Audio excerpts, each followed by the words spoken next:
Hello, हाय, नमस्कार, प्रणाम, सत श्री अकाल, ओम साईं राम, जय माता दी, हर हर महादेव। आप सबका स्वागत है एक बार फिर से मेरे चैनल पे।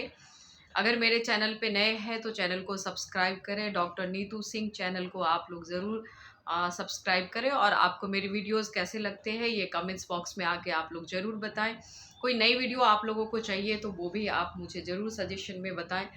और वीडियो अच्छी लगती है या आपको और कोई नई वीडियो चाहिए, ये सजेशन आप लोग ज़रूर मुझे दीजिए, जिससे कि मैं आगे आप लोगों के लिए कुछ नए और कुछ अलग और कुछ रियलिटी बेस्ड वीडियो बना सकूं।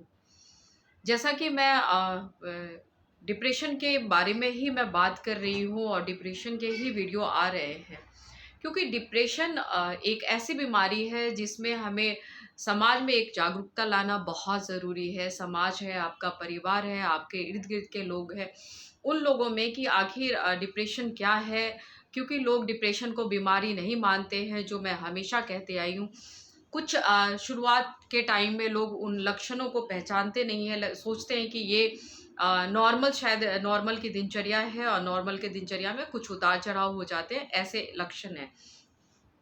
तो समाज में डिप्रेशन क्या है, उसके बारे में जागरूक होना बहुत ज़रूरी है हम सबको मिलके। और क्योंकि आधी से अधिक अगर देखा जाए, जनसंख्या अगर देखी जाए, तो दुनिया इस बीमारी से, डिप्रेशन से प्रभावित है। तो इस पे जागरूक होना बहुत ज़्यादा ज़रूरी है और मेरा मकसद यही है कि लोग इसके प्रति जागरूक हो। अगर परिवार में कोई या अगर आपके इर्द-गिर्द कोई मानसिक तौर पे बीमार है या मानसिक रोग से ग्रसित है, तो आप उनके लक्षण को पहचानो और जितना ज़्यादा हो सके उसकी सहायता करो या उन्हें मनोचिकित्सक के पास जाने का सलाह दो। जैसा कि हमने पिछले वीडियो में सिज़ोफ्रेनिया के बारे में बात किया था, क्योंकि सिज़ोफ्रेनिया एक ऐसी बीमारी है जो लोग पहचान नहीं पाते हैं। सीधा-सीधा उनको पागलपन या पागल हो जाना, कि पागल हो गया है वो व्यक्ति, अगर कुछ उसमें ऐसे चेंजेस दिखते हैं, तो पागलपन का नाम देके वो उन्हें छोड़ देते हैं, उनका ट्रीटमेंट नहीं कराते, इलाज नहीं कराते। पहले की वीडियो में मैं आपको सब कुछ बता चुकी हूँ। अभी ये चीज़ें हैं कि सिज़ोफ्रेनिया कैसे होता है? तो इसका कोई पर्टिकुलर अभी कोई रिसर्च हुआ नहीं है या ये पता नहीं चल पाया है कि ये होता क्यों है। लेकिन जितने भी मनोरोग हैं वो सब आपके मतलब ये माना जाता है कि वो सभी बहुत, जैसे स्टार्टिंग टाइम में होता है कि आपका बचपन होता है, तो आपका बचपन किस तरीके से गुज़रा है? क्या बचपन आपका बिल्कुल सही तरीके से गुज़रा है या बहुत सारी परेशानी, बहुत सारी कठिनाइयों के बीच में, बहुत सारे स्ट्रेस के बीच में गुज़रा है? तो ये बहुत मायने रखता है कि आपका बचपन कैसे गुज़रा है, किस स्थिति में आपकी परवरिश हुई है। तो ये बहुत कुछ मायने रखता है। दूसरा कि ये बीमारी जो है वो आनुवांशिक भी है। जिस तरीके से ये ब्लड शुगर की प्रॉब्लम होती है या बीपी की प्रॉब्लम होती है, मतलब बहुत सारे ऐसे प्रॉब्लम है जो थायराइड की आपकी प्रॉब्लम है, तो जो ये आनुवांशिक होती है, उस तरीके से ही सिज़ोफ्रेनिया भी है कि अगर आपके परिवार में किसी को पहले रह चुका है, तो ये महिला अगर प्रेग्नेंट होती है और प्रेगनेंसी के टाइम में कुछ ऐसे घर का माहौल रहता है, ख़राब रहता है या परेशानी रहती है, स्ट्रेस का माहौल रहता है, तो बच्चे के अंदर वो मतलब सिज़ोफ्रेनिया होने के चांसेस ज़्यादा रहते हैं। और अगर किसी परिवार में आपके किसी सदस्य को है, तो ये चांसेस भी बहुत ज़्यादा बना हुआ रहता है। इसलिए कि जैसे कि मैंने पिछले वीडियो में बताया है आप लोगों को कि अगर बच्चे आपके जो स्टार्टिंग पीरियड से आपको देख रहे हैं कि अगर बच्चे आपके गुमसुम से रहते हैं और किसी से ज़्यादा बात नहीं करते हैं, तो वो अगर वक़्त ज़्यादा टाइम तक आप एक जैसा ही देखते हो, तो फटाफट आपको उस पे गौर करने की ज़रूरत है और आपको डॉक्टर के पास ले जाने की ज़रूरत है। हम पहचाने कैसे कि सिज़ोफ्रेनिया से जो पेशेंट है, जो मरीज़ है आपके सामने में, वो ग्रसित है या आपके इर्द-गिर्द या समाज में कोई व्यक्ति या आपके परिवार में कोई व्यक्ति है जो सिज़ोफ्रेनिया से ग्रसित है। क्योंकि इसमें क्या होता है कि कोई मरीज़ कहीं पे कोई पेन नहीं होता, कोई दर्द नहीं होता, कोई फ़ीवर नहीं आता है, तो ऐसी कोई प्रॉब्लम नहीं होती है। प्रॉब्लम क्या होती है? प्रॉब्लम ये है कि लक्षण उनके चेंज हो जाते हैं। उनकी जो भावनाएँ हैं, उनकी जो एक्टिविटीज़ हैं, उनकी जो बातें हैं, वो बिल्कुल चेंज हो जाती है। चेंज कैसे होती है? आप देखोगे कि उनका मतलब वो बहुत लेज़ी हो जाते हैं। कई-कई दिनों तक नहाते नहीं, बाल नहीं बनाते, कपड़े नहीं चेंज करते हैं, बिल्कुल गंदगी रहने लग जाते हैं। उन्हें कोई फ़र्क नहीं पड़ता कि उन्होंने नहाया है या अपने कपड़े चेंज किए हैं या खाना खाया है या नहीं खाया है। तो ये सारी चीज़ें लक्षण आने लग जाते हैं। पिछले वीडियो में जैसे मैंने बताया कि अगर कोई मानसिक रोग से ग्रसित है, तो उन्हें या तो कम भूख लगने लग जाती है, बिल्कुल नहीं लगती या तो भूख, या नहीं तो बहुत ज़्यादा भूख लगती है, बहुत ज़्यादा खाने लग जाते हैं वो। ये भी चेंजेस होते हैं। तो ये जो भी जैसे कि आप डिप्रेशन में देखोगे, मतलब एंग्ज़ायटी में देखोगे या ओवरथिंकिंग में देखोगे, तो ये सारी प्रॉब्लम्स भी सिमिलैरिटी में आती है कि सिज़ोफ्रेनिया में भी ऐसा ही होता है। दूसरा कि आप देखोगे कि वो बैठे-बैठे अपने आप में ही मुस्कुराने लग जाते हैं, हँसने लग जाते हैं। अचानक आप देखोगे कि जैसे वो किसी से बात कर रहे होते हैं। बात मतलब उनको सॉरी, बाद उनको ऐसे लगता है कि उनके आजू-बाजू कोई है और उनसे वो मुस्कुरा के कुछ इस तरीके से बातें करते हैं जैसे कि मतलब पर्टिकुलर उनको उनके, क्योंकि वो एक काल्पनिक दुनिया उनके अंदर आ जाती है। वो मतलब कल्पनाओं में जीने लगते हैं। एक काल्पनिक वो अपने इर्द-गिर्द चीज़ें बना लेते हैं। तो वो किसी से भी बात करने लग जाते हैं, हँसने लग जाते हैं, सम टाइम रोने लग जाते हैं, सम टाइम मूड, क्योंकि तुरंत-तुरंत उनका मूड चेंज होने लग जाता है। आप देखोगे कि मतलब उनको लगेगा कि उनके कानों के पास में आके कोई कुछ बोल रहा है, कि कुछ बातें चल रही है। कभी-कभी वो हँसेंगे, उस पे रिएक्ट करेंगे कि बहुत नॉर्मल बात हो रही है एक दूसरे से। कभी-कभी आप देखोगे कि वो मतलब तीव्र हो जाते हैं, गुस्से में आ जाएँगे और कहीं पे तोड़-फोड़ मचाना, या मतलब उनको लगता है कि मेरे सामने में कोई है और जिनसे वो बात कर रहे हैं, तो वो अपने जो उनके सामने चीज़ें रहती हैं, उनको तोड़-फोड़ करने लग जाते हैं या खुद को हार्म करने लग जाते हैं, खुद को चोट पहुँचाते हैं। तो ये अचानक से होता है। आप देखोगे कि उनको लगता है कि अगर मान लो उनके घर में खाना ला के दिया गया, उन्हें लगेगा कि उसमें ज़हर मिला दिया गया है, उनको मारने की षड्यंत्र रची जा रही है। और इस बात को लेके अपने परिवार वालों से झगड़ना, लोगों को मतलब शक भरी नज़रों से देखना, कोई भी ऐसी बातें हो रही है जो मैं आपको पिछले वीडियो में भी बता चुकी हूँ कि कुछ भी अगर लोग आजू-बाजू बात कर रहे होते हैं, तो सिर्फ़ उनको लगता है कि उनके बारे में ही बात हो रही है, उनके बारे में ही षड्यंत्र की जा रही है, उनको मारने की प्लान बनाई जा रही है, उन पे हँसा जा रहा है, उनकी हँसी उड़ाई जा रही है। तो वो बिल्कुल इस तरीके से सोचते हैं और उसके बाद उनके उनके जो मतलब वो बिल्कुल गुस्से में आ जाते हैं और गुस्से में आ जाने के बाद कुछ भी नहीं देखते, कहीं भी वो तोड़-फोड़ मचा देते हैं। खुद को नुकसान पहुँचाना, नुकसान वो बहुत, जैसे कि उन्हें पेन नहीं हो रहा है, बहुत मतलब आराम से वो अपने आप को नुकसान पहुँचाते हैं। मैं इसलिए बोल रही हूँ कि एक पेशेंट आया मेरे पास में और वो जब उनके पेरेंट्स लेकर आए, तो वो बहुत आराम से, क्योंकि हमें कहीं कट लग जाए तो कितना ज़्यादा पेन होता है। और वो अपने आप को ब्लेड से कट कर रहा है एंड ब्लड को गिरते हुए वो देख रहा है एंड खुश हो रहा है। उसे कोई पेन नहीं हो रहा है। तो बहुत सारे ऐसे आप देखोगे, क्योंकि वो इस तरीके के मतलब क्राइम वाले उनके नेचर हो जाते हैं कि उनको लगता ही नहीं है अच्छा क्या है, बुरा क्या है, क्या हो रहा है, क्या नहीं हो रहा है, वो बिल्कुल अलग हो जाते हैं। अब ये होता क्यों है? हमारे माइंड के अंदर, जैसे कि मैंने कहा कि कुछ रसायन पदार्थ होते हैं जिसके डिसबैलेंस होने के कारण, लाइक जैसे डोपामाइन है, गाबा है, सेरोटोनिन है, तो कुछ ऐसे जो हमारे दिमाग के अंदर रासायनिक पदार्थ हैं, तो उनके डिसबैलेंस होने के कारण में ये प्रॉब्लम्स होती है।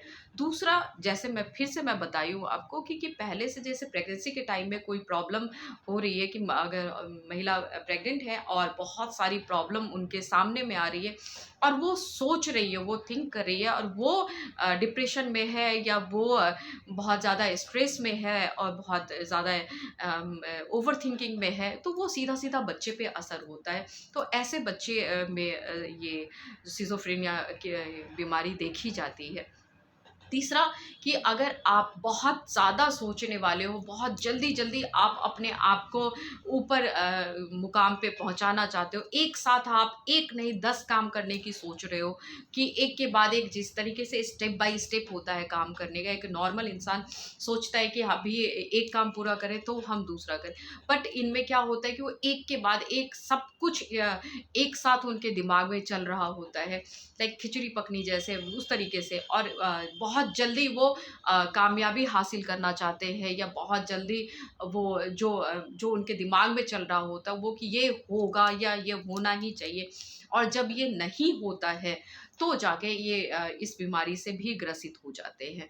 तो ये लाइक सिज़ोफ्रेनिया से हुआ, या आप ओवरथिंकिंग से हुआ, या डिप्रेशन है, या आपको एंग्जायटी की प्रॉब्लम है, तो इन सब से ये ग्रसित हो जाते हैं। इस तरीके की प्रॉब्लम होती है। सिज़ोफ्रेनिया को मतलब लोग जिस तरीके से पहचानते नहीं हैं, जैसा कि मैंने कहा ये कि ना तो कोई आपके ब्लड टेस्ट में आएगा, या ना तो आपके ये कोई अल्ट्रासाउंड में आएगा, ईसीजी में आएगा, किसी चीज़ में ये नहीं आएगा, ये सिर्फ़ लक्षण से पहचाने जाते हैं। अब लक्षण अगर आप अपने परिवार में या अपने इर्द-गिर्द किसी लोगों में आप देखते हो कि पहले कुछ और था और अचानक से अब इसके सोचने और समझने की जो प्रक्रिया है वो चेंज हो रही है। जिस तरीके से ये पहले कार्य करते थे उस तरीके से अब इनकी क्षमता नहीं है। बहुत लेज़ी हो गए और बहुत अकेले-अकेले बैठना, अकेले बात करना, अकेले मुस्कुराना, कभी रोना है, कभी हँसना है, कभी बिल्कुल उग्र हो जाना है, कभी किसी पे मतलब किसी को मार-पीट देना है। मारना-पीटना इस तरीके से कि बहुत ज़्यादा हार्म पहुँचा देते हैं वो, या खुद को हार्म पहुँचा लेते हैं। लोगों से नहीं बनती, बात-बात पे लड़ाइयाँ, झगड़े, बात-बात पे ये चीज़ें कि रसोई में जाना, हर चीज़ चेक करना कि इसमें कहीं ज़हर तो नहीं है, पहले आप खाओ फिर हम खाएँगे, ऐसे परिवार वालों से बोलना। तो इस तरीके की प्रवृत्ति आ जाती है। जब ऐसे चेंजेज़ अगर आप देखते हो, तो आप बिल्कुल सतर्क हो जाओ, ये सोचो कि ये सिज़ोफ्रेनिया के ये मानसिक बीमारी के ये शिकार हो रहे हैं। अब परिवार वाले किस तरीके से इनको हैंडल करें जो सिज़ोफ्रेनिया बीमारी से परेशान हैं। तो इसके लिए भी जो है आप देखोगे तो कई प्रशिक्षण ऐसी दी जाती है, ऐसी शिक्षा दी जाती है कि अगर आपके घर में कोई मनोरोग है, या कोई ऐसे डिप्रेशन या सिज़ोफ्रेनिया नाम की बीमारी से अगर कोई ग्रसित है, तो उसको कैसे हैंडल किया जाए, आप उसको किस तरीके से आपको बात करनी है, किस तरीके से आपको उसके साथ में रहना है, कैसे आपको उसको ट्रीट करना है। तो ये सारे जो बातें होती हैं, तो उसकी प्रशिक्षण दी जाती है। तो आपको अगर आप मनोचिकित्सक के पास आप जाते हैं अपने पेशेंट को लेकर, तो आप वहाँ पे एक तो आपको डॉक्टर भी सलाह देंगे कि आपको अपने पेशेंट के साथ में कैसे रहना है। बाकी आप कई ऐसी जगह हैं जहाँ पे ऐसी शिक्षा दी जाती है, तो आप इस तरीके की शिक्षा ले सकते हो। इससे क्या होगा कि आप अपने पेशेंट को बहुत अच्छी तरीके से आप देखभाल कर सकते हो। आप घबराओगे नहीं, क्योंकि ये परिस्थिति ऐसी आ जाती है कि कुछ लोग कुछ टाइम के बाद बहुत घबरा जाते हैं और ये सोचते हैं कि इस पेशेंट को घर में रखा ही नहीं जाए, क्योंकि डर जाते हैं और वो उसके बाद बाहर निकाल देते हैं, या नहीं तो उस पेशेंट को मारते हैं, पीटते हैं, मतलब गलत तरीके से ट्रीट करते हैं। तो इस तरीके से आप उनको मतलब उनकी देखभाल ना करके आप बहुत अच्छे तरीके से, बहुत ज़रूरी है, मैं जहाँ पे मैं बताती हूँ कि जो डॉक्टर के पास का ट्रीटमेंट नेक्स्ट है, बाद का है। पहले जो ट्रीटमेंट है वो आपका है और आपके साथ का है। क्योंकि अगर आपका साथ उनके साथ अच्छा बना रहेगा, आपको उनसे कैसे बात करना है उसका तरीका आपको आना चाहिए। किस तरीके से आप अगर वो उग्र हो जाते हैं तो कैसे आपको हैंडल करना है, ये आपको आना चाहिए। क्योंकि जितना ज़्यादा आप उनसे प्यार से पेश आओगे, समझा के पेश आओगे, क्योंकि उनको उनके काल्पनिक दुनिया से बाहर निकालना है। जो वास्तविकता है उससे वो दूर हो जाते हैं, तो उनको वास्तविकता में लाने के लिए बहुत टाइम लगता है। मैं फिर कहूँगी कि अगर आपको इर्द-गिर्द या आपके परिवार में कुछ जो लोग हैं, अगर वो आपको लग रहा है कि ऐसे कोई प्रॉब्लम से ग्रसित हो रहे हैं और उनके लक्षण चेंज हो रहे हैं, तो आप उसमें देर मत लगाओ। देर इंसान मतलब लोग इसलिए लगा देते हैं क्योंकि ये सोचते हैं कोई भूत, प्रेत, पिशाच की बाधाएँ हैं, कुछ काला जादू है, किसी ने कर दिया है। लोग बहुत ऐसा सोचने लग जाते हैं, अरे कोई किसी ने कर दिया है, नहीं कोई कोई डिप्रेशन की बीमारी नहीं है, ये तो बहुत अलग बीमारी है। जैसा मैं पिछले वीडियो में बताई हूँ आपको, इसलिए लोगों को लगता है कि कोई अलग बीमारी है, क्योंकि वो अपने वज़न के अकॉर्डिंग वो चीज़ें उठा लेते हैं या कुछ ऐसी बातें बोलते हैं, कुछ इतने तीव्र हो जाते हैं वो कि कुछ भी उनके मुँह से निकलता है और लोग समझते हैं कि या तो ये दैवीय शक्ति का प्रकोप है या भूत-प्रेत की बाधाएँ हैं। तो ऐसा कुछ समझ के वो क्या करते हैं कि झाड़-फूँक मंत्र वाले लोगों के पास में लेके चले जाते हैं। अब आप इसमें जब लेके चले जाते हो तो इसमें टाइम निकल जाता है और टाइम निकलने के साथ-साथ ये बीमारियाँ बढ़ती रहती है।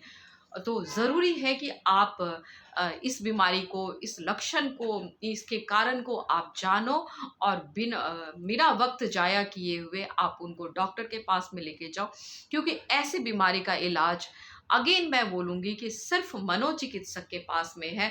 बहुत सारे ऐसे काउंसलिंग है, बहुत सारी ऐसी थेरेपी है, बहुत सारे ऐसी बातें हैं जिनसे कि पेशेंट ठीक हो सकते हैं।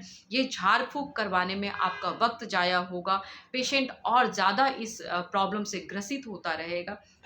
तो आप जितनी जल्दी सतर्क हो जाओगे, उतना ज़्यादा बेहतर है और उतना जल्दी आपका पेशेंट ठीक हो सकता है। जागरूक होने की ज़रूरत है हमारे समाज को, परिवार को, इर्द-गिर्द के लोगों को, क्योंकि अगर आप ऐसे लोगों को देखते हैं तो उसको हेय की दृष्टि से नहीं देखकर, उसको उसका अवहेलना ना करके लोग पागल-पागल बोल के चिढ़ाते हैं।